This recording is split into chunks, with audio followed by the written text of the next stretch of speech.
아니면 한두 명은 되는데 대부분 안 된다라는 얘기거든요. 그러다 보니까 그 세미나를 많이 다니신 목회자들은 잘 안 믿으시더라고요. 다녀봤자 그 강사 외에는 잘 안 되더라. 그것 때문에 그것도 뭐 그런 거 아니겠느냐 이렇게 말씀을 하시더라고요. 근데 그건 아니거든요. 만약 그렇다면 성경이 거짓말하거든요. 믿는 자들에게 이러한 표적이 따르리니, 따른다는 건 실체가 가면 그림자가 있다는 말이거든요. 그림자는 실체가 있을 때 항상 있습니다. 이 따른다는 그런 의미인데, 그렇지 않다라는 걸 저는 사실은 성경을 통해 입증하고 싶었고, 그게 제가 도전이었습니다.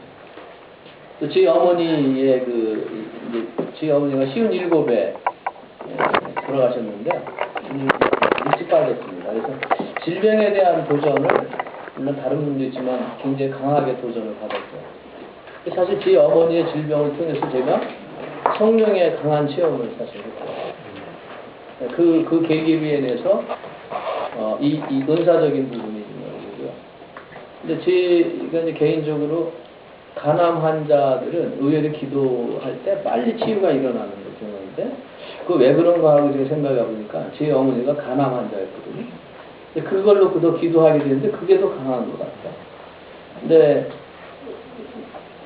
위암보다는 간암이 낫기가 어렵잖아요. 근데 이 생각이더라고요. 그래서 먼저 그 순봉교회 10세 넘은 그 안수 집사님이 간암하고 위암이 동시에 걸려서 왔는데, 그때 기도하려고 손을 얹을 때 이 오른손이니까 누운 상태에서 오른쪽으로 간 있는 쪽으로 손대기가 쉬웠어요. 근데 왼쪽으로 손대야 되겠다라는 이 오른쪽으로 손대기가 두려웠거든요. 이게 이제 순종이냐 불순종이냐 이 차이였는데, 그 순간 주님이 야 네가 치료할 거냐? 그게 확 들어왔어요. 그래가지고 그 짧은 시간 내에 그 음성 듣고 회개하면서 오른쪽에서 오른손에 간암 쪽으로 손을 올려 기도했는데, 불과 한 30초도 안 돼가지고 70%로 쫙 줄어들었어요. 그걸 보고 사실 그때 제가 더 은혜를 받았죠. 그래서 그 본인은 물론이고 가족 되는 분들, 또 전도사님들이 그걸 인도했는데, 순복음교회 보니까 의료선교회라 가지고 간암 환자가 항상 수백 명이 있더라고요. 그 사람들로 이 중보기도 하더라고요. 그걸 보더니 차로 싣고 오겠다고 그런 얘기하고, 헌금 얼마씩 받으면 되지 않겠냐 이런 쪽으로 해서 그 사람은 항상 그쪽으로 머리를 돌더라고요. 그래서 저는 아직 그걸 보고 소름이 끼쳤는데, 야 이거를 잘못 사용하면 이게 엉뚱한 곁길로 흘리겠구나. 그래서 0으로 시작했다 6으로 끝나는 일이 저거겠구나. 그걸 단호하게 제가 거절을 했는데, 그런 부분이 나타나더라고요. 그래서 어느 기도원마다 어느 기도원 가면 어떤 병이 잘 낫고, 뭐 어떤 전문의가 있는 것처럼, 그런 특징이 있는 것처럼, 저는 이제 개인적으로 그래서 제가 그걸 극복을 했습니다. 사실은 간암 환자가 됐든 위암 환자가 됐든 하나님이 보실 때 똑같은 관점으로 본다는 것이지, 내가 미리 의학 지식을 들은 것 때문에 스스로 방해를 받고 있구나. 그래서 순종이냐 불순종이냐 이 차이더라고요. 순종한다는 거 손 얹고 기도하고, 결과에 대해서 하나님이 하시는 거니까 안 나도 하나님이 책임지실 일이고, 낫다면 더욱이 하나님께 영광 돌릴 일인데, 낫는 이유와 안 낫는 이유가 있는데, 한 번에 안 낫느냐 세 번에 안 낫느냐 이 횟수가 있더라고요. 중요한 건 날 때까지라는 거고요. 대부분 현장에서 그러한 체험을 할 수 있다는 게 굉장한 장점입니다. 그래서 한 번에 확 나버리게 하는 것보다 나을 수 있다는 가능성을 매번 주시더라고요. 환자든 기도자에게. 그러면 예수 이름의 권세와 능력으로 손 얹어 기도했더니 변화가 있더라. 그러면 나을 수 있겠구나. 치유받을 수 있겠구나. 요걸 시작을 하더라고요. 그래서 그게 확 열린 사람은 좀 빨리 이제 나타나는데, 그래서 대부분 사전에 진단을 많이 합니다. 사실 서론이 길어요. 서론이 긴데 이게 여기서 굉장한 효과가 있더라고요. 불신자들에게는 더 서론을 많이 하거든요. 그게 사실 일종의 영적인 양육 훈련과 같은데요.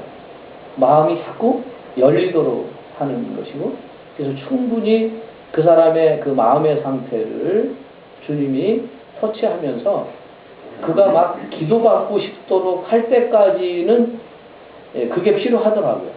그럴 때 치유가 많이 일어나고요.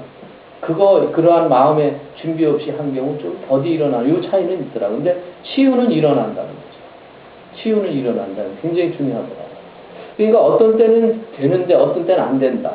안 된다가 많으니까 이번에도 안 되면 어떡하나라는 불안감 때문에 대부분 손언기를 주저주저 한다는 거죠.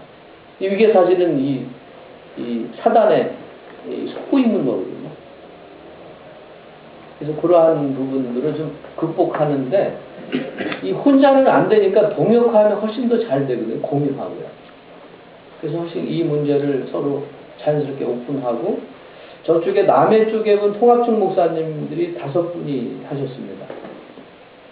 그 합동중 목사님에서는 그쪽에 하셨는데 그 목사님 간증이 아픈 사람이 와서 기도해달라 그러면 막 가슴이 벌렁벌렁 뛰고 막 기록되는 거예요. 왜? 기도해봐야 안 낫는 걸 자꾸 와서 기도해달라는 거죠. 이게 가장 목회자의 괴로운 거라고 하면서 그런데 여기저기 뭐 은사사역이라든지 신유사역 하는데 가보면 그 사람이나 몇 사람은 되는데 자기는 안 됐더라. 이게 굉장히 괴로웠다. 이 문제, 이거 말씀하시는데 접근 방법을 좀 새로운 차원에서 좀 하자는 시도가 있거든요. 그래서 그러한 시도를 했더니 그래서 이제 교제화하고요. 그 다음에 이제 기초의학은 이제 해부학이 여러 개 많은데요. 해부학을 통해서 좀 더 밝은 날은 잘 걸어갈 수 있는데 해가 니긋니긋하고 어두우면 잘 못 걷거든요. 안 보이니까요. 근데 이 해부학을 보면 그러한 문제를 좀 많이 해소시켜 줍니다. 신체 구조를 알면 훨씬 쉽습니다. 근데 이걸 모르니까 이 성역화되어 있어가지고요. 의사 말이 마치 성경 말씀보다 더 위에 쓴 얘기가 많아요. 성도들도 많이 그래요. 의사가 이런 말을 해요. 그 기도받아가 뭐 큰 효과 없을 것이다. 이런 식의 거죠. 그래서 그런 것들을 좀 많이 인식을 내려놓고 우리 인체를 통해서 하나님의 신묘막측 하심을 더 이해하면서 아픈 곳에 손 얹어 기도할 수 있는 자신감을 더 훨씬 많이 불어넣어주는 효과가 있고 해부학이 좀 여러 가지인데 그 중에서 이게 제일 무난한 것 같습니다. 그래서 머리부터 발끝까지 해부학적인 구조를 다 보고요. 그러면 그 구조 속에서 어떤 문제가 생길 수 있는지를 알고 그리고 어디가 아프다라면 그건 대략 그러한 문제 때문이니까 그것을 터치해보면 되게 문제점을 알게 되고 그곳에 대고 기도하면 그 문제가 성령의 역사하심으로 치유되는 것을 이제 체험하게 되고요. 강할 때는 막 이렇게 스파크가 일어나듯이 깜짝 놀랄 정도로 이렇게 그런 현상 나타나고요. 어떤 분은 감전된 것 같고, 어떤 분은 막 뜨겁고, 누군 시원하고, 막 아프고, 막 이런 다양한 증상들이 일어나거든요. 근데 환자는 느끼는데 대부분 기도자 되는 분은 못 느낄 수도 있어요. 그래서 긴가민가 하는 거죠. 그 자꾸 이제 환자한테 배우는 기분으로 자꾸 묻는 거죠. 지금 상태가 어떻게 느껴지냐, 어떠냐, 자꾸 물으면 환자가 알려줘요. 그래서 저는 사실 배운 게 많거든요. 기도할 때. 제가 보면 교회에서 예. 확 뜨겁다 그러고 글쎄요. 시원하다고 예. 그때 일어난 것도 그래서 저도 이거 환자한테 배워야 되는 거구나라고 강하게 받은 게 8, 9년 전에 그 70세 넘은 권사님이 그 소년원 사역을 하는데 허리를 다쳤는데 한 2년 동안 치료받으러 병원 다니는데도 차도가 없다고 하루 저하고 보고 기도해달라고 그랬는데 하루 전에 전화 와서 말씀하시기를 기도를 세게 해달라고 목사님 기도 세게 해주세요. 그래서 세게 하는 게 어떻게 하는 건데 큰 소리 지르는 거예요? 세게 누르는 거예요? 근데 하여튼 뭐든 세게 해달라고 그러더라고요. 그래서 하여튼 내일 오라고. 근데 엎드려서 아픈데 손 얹고 이제 기도하는데 기도받다 말고 벌떡 일어났거든요. 그 왜 그러냐 그랬더니 내 손을 보더니 뭐 불덩어리 뭐 뜨거운 거 됐냐는 거예요. 없다고. 그 왜 이렇게 뜨거울 수가 있냐고. 기도받는데 너무 이렇게 뜨거워서 아주 그런 건 처음 체험이라고. 이게 다시 기도하는데 또 일어나. 너무 뜨겁다는 거야. 사실 그때 기도 한 번으로 그 다음에 나버렸어요. 그래서 그날 긴가민가 하니까 그 다음날 저녁에 오후에 전화가 와가지고 목사님 확실히 주님 은혜로 치료받은 걸 확신한다고, 안 아프다고. 그래서 집에 와서 신방 와서 예배 좀 해달라고 해서 이제 예배 드리고 그거 했는데 지금까지 지나는데 한 번도 전화가 몇 년 전인가 한 2년 전인가 내려가면 전화했더니 그때 치료받은 허리가 멀쩡하다고 그러더라고요. 근데 그때 저는 몰랐지만 그 환자는 느껴가지고 그 느낌을 얘기해요. 그래서 저는 기도 중에 자주 묻거든요. 어떠냐고. 기도하다가 물으면 좀 얘기해요. 얘기해줘요. 나는 몰라도. 그럼 이럴 땐 이렇게 느끼고 있구나. 그걸 아는 거예요, 사실은. 이럴 때는 뜨겁구나. 이럴 때는 아프구나. 이럴 때 시원하구나. 이럴 때는 감전이 온 것 같구나. 그때 그렇게 알게 됐어요. 그렇게 알게 되니까 제가 그 다음에 알게 되더라고요. 이거 지금 뜨겁죠? 전기 오죠? 뭐가 이렇게 알게 되더라고요. 그러니까 이게 은사가 개발된다는 말이 맞더라고요. 그래서 그게 딱 오는데 어제 그 유한나 전사님이 여기 할 때 뭐가 뭐라 그랬더라? 뭐가 쑥 꺼지는 것 같다, 뭐 빠지는 것 같다.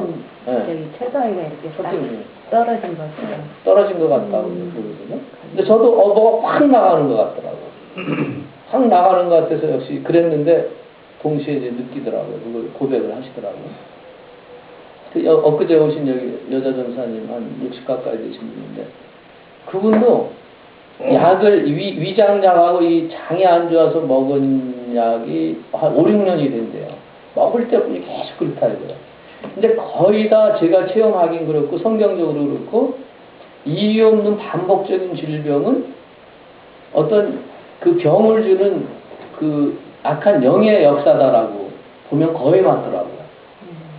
그래서 사실 그럴 땐 동의를 구해야 되거든요. 본인한테. 이 영적인 것 같다. 그 동의를 구해요. 그럼 영적인 문제를 기도하려면 그렇다 그러면 기도하면 여지없이 나가. 그래서 이 병을 주는 악한 영을 예수님 명하니 예수님 발 앞으로 가라. 그렇지 않으면 예수님이 정한 곳으로 가라. 가되 다시 오지 마라 하고 딱 보호막을 치는 기도를 합니다. 근데 그 이제 기도하는 순간에 목사님 나갔어요 그러더라고요. 근데 저도 큰 무대기가 이렇게 나가는데 딱 보여주더라고요. 그러한 것들을. 근데 그게 지금 이렇게 볼 때는 의학적으로 접근한 것 같지만 동시에 그 축기 사역까지 동시에 된다는 거고요. 내적 치유도 같이 연결, 그러니까 속사람 치유하고 같이 연결.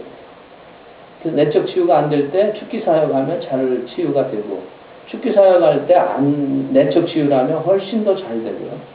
그러니까 쓰레기를 치워주는 거죠. 힘을 약화시키는 거죠. 악한 영의 힘을 약화시키면 잘 나가는 거예요. 이 두 가지가 돼요. 근데 때로는 아주 강력해질 때는 그냥 축사사역도 그냥 예수 이름으로 명하노니 평안할지어다 그러면 그냥 나가버리는 거예요. 명령하지 않아도. 그거는 주님의 빛이, 성령의 빛이 들어가면 어둠은 그냥 물러가는 거예요. 근데 이 강력하니까 쫙 밀려나가요. 근데 약할 때는 빨려 들어오는 것이 있어요. 나를 통해서 나가는데 되게 치유사역자, 신유사역자들이 많은 질병 갖고 있거든요. 아까 여기 안 좋아서 왔던 분이 신유사역을 많이 하시는 전도사님이에요. 늘 아파가지고 그래. 목소리 골골하고. 근데 그걸 많이 갖고 있거든요. 근데 그거를 인식하면, 근데 대부분 병이 기도자를 통해서 나간다라는 말은 많이들 알고 있어요. 그렇게 믿으면 그렇게 돼요. 근데 그렇지 않고 강한 파워풀한 성령의 에너지로 나간다라고 믿고 하면 나가버리거든요.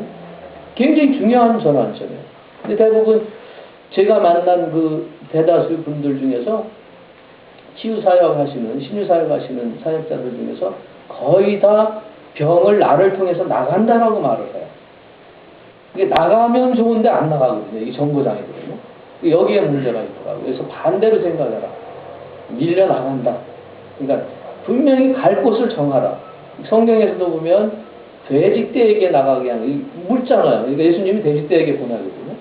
우리는 간단해. 돼지떼에 갔다가 돼지가 죽어버리면 그게 어디 갈 거냐. 그죠?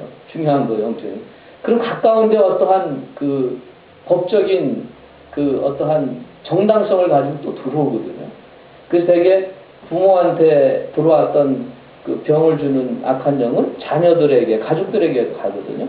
그러한 관계성이 있으니까. 그래서 쫓을 때는 갈 곳을 분명히 정하되 다시 오지 못하도록 보호막을 치라는 거예요. 안 온 건 아니나 약하게 들어오거나 굉장히 그것이 보호막이 된다는 거거든요. 쫓긴 하는데, 그래서 쫓는데 가장 위험한 그 축사가 이 도시별로 그 악한 영이 역사하고 막 이렇게 여러 가지 그 뭐랄까 음란의 영이 방해하고 막 이런 데 가면 이 도시에 있는 악한 영들은 떠나라 하는데 그게 가장 위험한 기도라는 거예요. 그렇게 기도했던 목사님이 그 교회의 악한 영들이 엄청 공개 기도를 하는데 목회를 못하는 경우가 있어요. 그냥 무조건 떠나라는 기도가 아니라 어떻게 떠나라는 걸 얘기해야 되고 떠났으면 오지 마더라. 굉장히 중요해요. 이 흐름, 영적인 흐름이에요. 그러니까 목사님 그 교회에 있었던 일 그 여집사님에 의해도 같은 것이 그대로 사진이 내려왔잖아요. 부모에 있던 그 사진이 그대로 내려왔거든요. 이 영적인 흐름이 같은 맥락으로 보일 때 그러한 가계도를 보고 그걸 끊어주는 작업이 필요하다라는 거죠. 그럼 그게 끊기니까 연결성을 잃어버린다라는 차원에서 우리 목회자